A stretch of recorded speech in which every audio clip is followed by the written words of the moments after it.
C'est difficile de dire quelques mots après ce très brillant discours sur la psychiatrie et sur la psychanalyse. Je voulais dire d'abord bienvenue Christian, et doublement bienvenue. D'abord bienvenue dans notre prestigieuse académie, qui prolonge celle de Bourgogne, à laquelle tu as appartenu, et bienvenue, car te voilà enfin retourné dans cette belle Saintonge qui t'a vu naître, et nous sommes heureux de te revoir. Tu es en effet attaché à ce pays par ta jeunesse rurale, qui t'a profondément marqué, enraciné, comme tu l'écris toi-même, dans les valeurs familiales de ta ferme de Julienne, au joli nom de fleurs, où tu as connu le rythme des saisons, le rythme des cultures et des récoltes. Et toujours attaché à cette terre, la vie de la ferme ayant disparu par l'archéologie et la fouille, qui ont été le fil conducteur de ta vie. Après de solides études, le déclic de l'histoire s'est produit en 1978, quand tu as été pressenti par Louis Morin, alors conservateur du musée archéologique de Saintes, pour ce que tu as appelé, je cite, un job d'été, être le gardien et le guide d'une exposition sur l'âge du bronze en Charente. Tu avais mis le pied à l'étrier avant d'entreprendre sous ta responsabilité et sous l'égide d'un cadre associatif, celui de la vieille mais dynamique Société d'archéologie de la Charente-Maritime, toute une série de fouilles que tu as enchaînées avec l'enthousiasme de ta jeunesse entre 81 et 87. Citons en désordre celle de la bibliothèque centrale de Près, avec le dégagement d'une voie antique et de ses trottoirs à portiques, celle d'un puits gallo-romain aux ateliers municipaux, le dégagement du cloître disparu de l'abbaye aux Dames, qui a permis la réapparition de rares structures sous-jacentes du haut Moyen-Âge, vestige d'ailleurs possible de l'ancienne abbaye Saint-Palais, de cet îlot antique rue Port-la-Rousselle, de cette fouille à l'école Émile Combes, où, sous les structures d'une demeure gallo-romaine, tu as identifié, comme rue Port-la-Rousselle d'ailleurs, des vestiges rares et précieux remontant à la proto-histoire. Parallèlement, tu as poursuivi le cursus universitaire nécessaire à la poursuite de ta passion et de tes ambitions d'archéologue, licence, maîtrise, diplôme d'études approfondies d'histoire et civilisation de l'Antiquité, ce qui t'a permis d'être admis comme conservateur du musée de Cognac. Tu en célèbres d'ailleurs le centenaire en 1992 et tu y organises également en 91, l'année précédente, le Congrès national de la céramique antique en Gaule. Cela ne t'empêche nullement de poursuivre tes recherches sur le terrain. À la villa gallo-romaine des Coulées, commune de Boutier, ou à la ferme de la Haute-Sarrazine en 1987, dont tu dégages les antiques cuves de réception du Mou, ancrant un peu plus notre passé saintongeais dans son identité viticole. Cependant, tu trouves encore le temps de diriger en 1993 l'ouvrage La carte archéologique de la Gaule 16, qui fait le bilan de toutes les découvertes antiques du département de la Charente.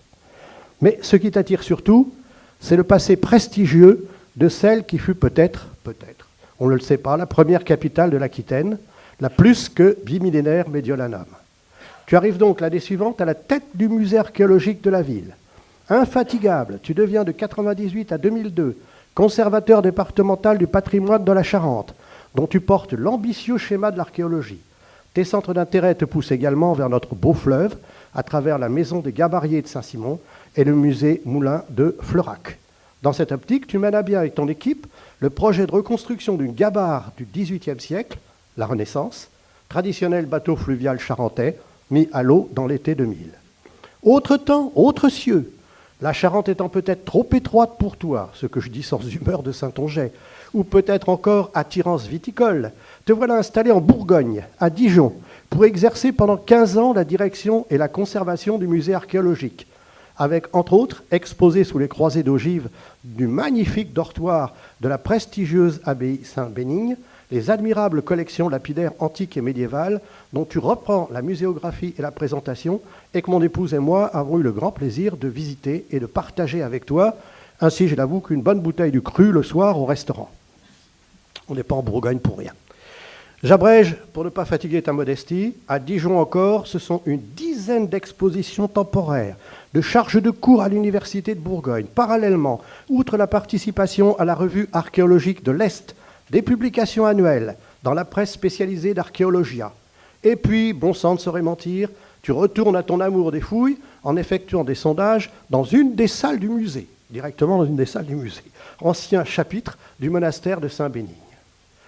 Que te restait-il pour parfaire ta vocation d'archéologue dans ton tour de France ? Grenoble et la restauration du patrimoine, c'est fait. Te voilà en 2016 chargé par le ministère de la Culture de la direction scientifique et culturelle du laboratoire Arc Nucléaire, spécialisé dans la conservation du patrimoine fragile et rare du territoire national. Là, plus de fouilles, mais des sculptures en bois polychrome, des momies, des objets préhistoriques en bois gorgés d'eau, à préserver coûte que coûte. Dans ce laboratoire où œuvre une équipe pluridisciplinaire de restaurateurs, ingénieurs chimistes, physiciens nucléaires, et dont tu vas peut-être, je ne sais pas, nous parler, ce sont alors des travaux de sauvegarde et de conservation du quotidien ou des sauvetages célèbres et spectaculaires, tels la restauration exemplaire, certains d'entre vous la connaissent sans doute pour l'avoir vue, du grand bateau antique d'Arles, repéré dans le Rhône et qui fait aujourd'hui la fierté de ce musée. On pourrait croire que Christian Vernou, enfin à la retraite, mériterait de cultiver son jardin, mais sans y fouiller le pourrait-il, ou de s'adonner au bricolage. Là, de retour dans sa Saintonge natale, on le retrouve encore motivé par l'étude. La conservation du patrimoine local, en liaison notamment avec la Société d'archéologie de la Charente-Maritime, avec laquelle il a repris contact et qui est tout acquise à ce sympathique et souriant chercheur. Un dernier mot, et je m'arrêterai là. Le conseil départemental l'avait pressenti, mais je ne sais pas où en est le projet, pour superviser le sauvetage et la restauration d'une embarcation de l'Antiquité tardive ensevelie dans le fleuve à Courbiac, tout près de Saintes. Ça donnerait au total presque le tourdi. Comment croire que notre académie ne puisse s'enorgueillir d'avoir accueilli dans ses rangs un tel passionné? Il a redonné à notre histoire et notre archéologie régionale et nationale, qu'il a tellement participé à faire connaître, enrichir et à faire aimer, une part non négligeable de son passé, noyée dans les eaux ou enfouie dans le sol. Voilà.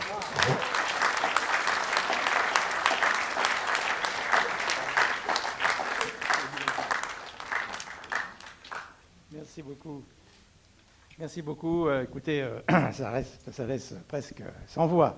Alors évidemment, oui, vous avez compris que je ne me suis pas ennuyé dans ma vie.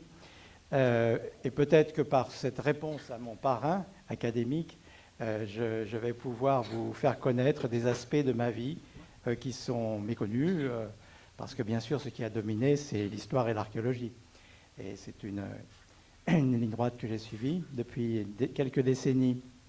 Les musées aussi, rendre compte au public des découvertes que font les archéologues, souvent dans des conditions pénibles. Donc merci aux membres de l'Académie de Saintonge de m'avoir élu parmi cette compagnie qui nous est si chère. D'abord, merci à mon parrain académique, Alain Michaud, un ami de près de 40 ans avec lequel je partage le goût pour l'histoire et pour sa discipline sœur, l'archéologie.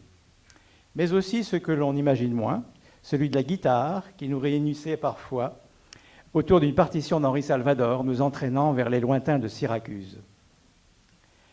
L'archéologie fut sûrement la plus belle découverte de ma vie, celle qui ne cessait de m'émerveiller par le caractère inattendu des découvertes matérielles qu'elle nous offre parfois, tout en me permettant un ancrage terrien, celle du terroir et des ancêtres auxquels je suis tant attaché depuis mes plus jeunes années. Alain l'a rappelé. Merci aussi à Bernard Mounier, à qui j'emprunte le 11e siège. Je le connaissais peu, mais l'importance de ses réalisations audiovisuelles, notamment celle de la chaîne régionale, dont il fit un phare de l'identité locale, m'était bien connu.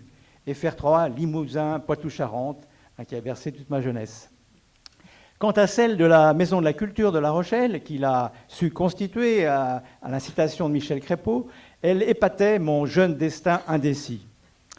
Suivant les préceptes de mon ancien, Bernard Mounier, sait-on que mes premières impulsions étudiantes auraient été vers le métier rêvé de reporter caméraman.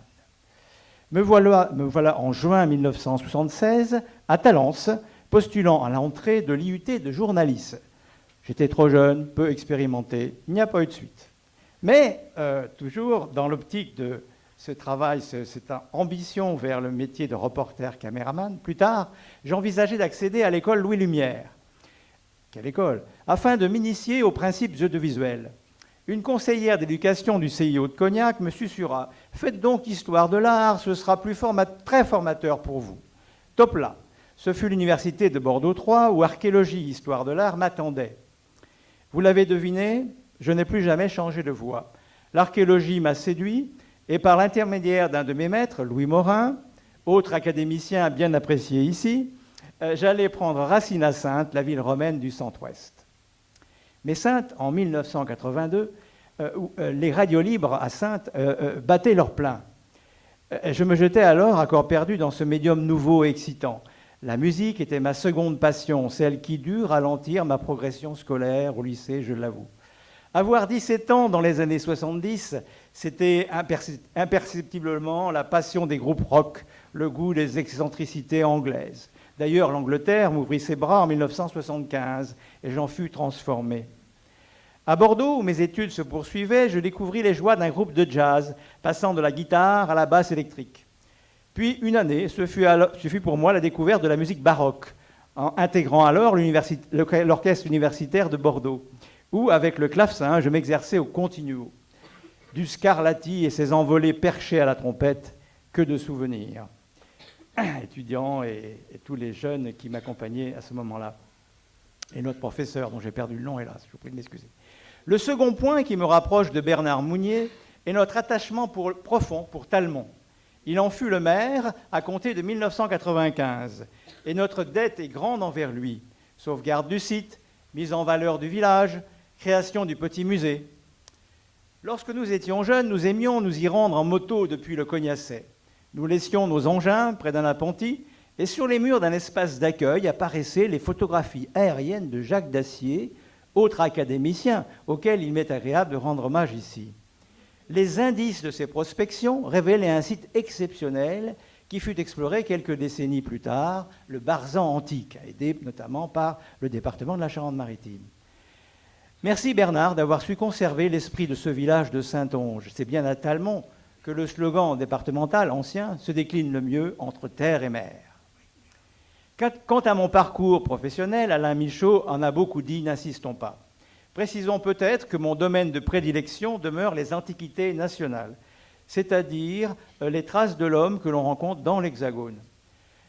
Bien entendu, j'ai été tenté d'aller fouiller à l'étranger, la Grèce, l'Égypte, que de doux mirages. L'archéologie souvent fait penser à ces pays étrangers et leurs sites merveilleux. Dans ma phase d'apprentissage, d'ailleurs, j'ai connu le sud du Portugal, l'Alentejo et la villa lusitano-romaine de San Cucufat, ou encore l'étude des céramiques antiques de Colchester en Angleterre avec mon ami Robin, ou encore le site côtier du Leron en Croatie avec Francis Tasso. Mais non, je ne ferai pas ma carrière à l'étranger. Il y avait tant à découvrir en France, et notamment dans la terre de Saintonge. Mon attirance pour le fleuve et pour le fleuve Charente, il a livré de rares vestiges d'embarcations de toutes époques. Au musée de Cognac, j'avais pu mettre en exergue la pirogue néolithique de Bourg-Charente. Comme conservateur des musées de Saintes, j'ai accompagné les recherches subaquatiques d'Éric Ritt, chercheur du CNRS. Il nous a fait connaître le chaland d'Orlac du début du XIe siècle ou le caboteur fluvio-maritime de Port-Berthaud, daté des 7e, 8e siècles, des époques très méconnues par ailleurs en terrestre. Plus tard, dirigeant le service du patrimoine du département de la Charente, j'ai encouragé les prospections des plongeurs du CNRS, un centre de recherche qui n'existe plus de nos jours, alors dirigé par Patrick Grandjean. Plus récemment, Saintes s'est enorgueillie de la découverte de 2 épaves de l'Antiquité tardive, vous devez certainement le savoir, sur le site de Courbiac. Bien entendu, je vais suivre l'aventure de son étude par Jonathan Letup et peut-être de son prélèvement. Pour cela, l'expérience dernière de ma carrière au sein de l'atelier grenoblois Arc Nucléaire sera fort précieuse car de nombreux écueils nous attendent. Espérons que ma passion pour le patrimoine de Saintonge saura surpasser les difficultés et qu'un jour prochain, la petite sœur de l'Hermione, d'époque romaine, fera la fierté des Saintais au sein d'un nouveau musée d'archéologie. Musée que nous attendons tous. Merci beaucoup de votre attention et de votre accueil. Bienvenue. Bienvenue Christian Vernoux au 11e siège de cette académie. Nous sommes très heureux de vous accueillir aujourd'hui.